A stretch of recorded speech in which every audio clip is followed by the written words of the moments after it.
Ja, ik ben Johannes Westra en ik ben voorzitter van de PC. Ik broek het Fries dus bij u in het dorp, maar ik zei er ook rechtstreeks bij dat ik net in alle opzichten dus altijd een correct Fries praat. Is dat te accepteren? Dus Huid en Mim die komen allebei uit het Woordse gedeelte van Friesland en die praten dus Fries. Dus om de tafel en thuis praten wij Fries. Nee, wij binnen nog in oorlis met de KNKB.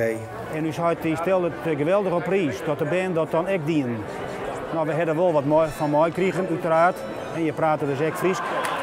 Maar hij heeft er ook griezelig een hekel aan dat er onder iets en bijgelijks tussen jou te praat waren. Dat vond ik verschrikkelijk. Wij dienen het ook wel eens om te narren. Puur om eens uit te vinden van hoe zou je huid erop reageren. Ik vind Fries uiteraard volle mooi. Het is ook een taal, hè? Dat kan je van jou dus net zeggen. Als mensen Fries met mij praten, dan praat ik uiteraard Fries waarom.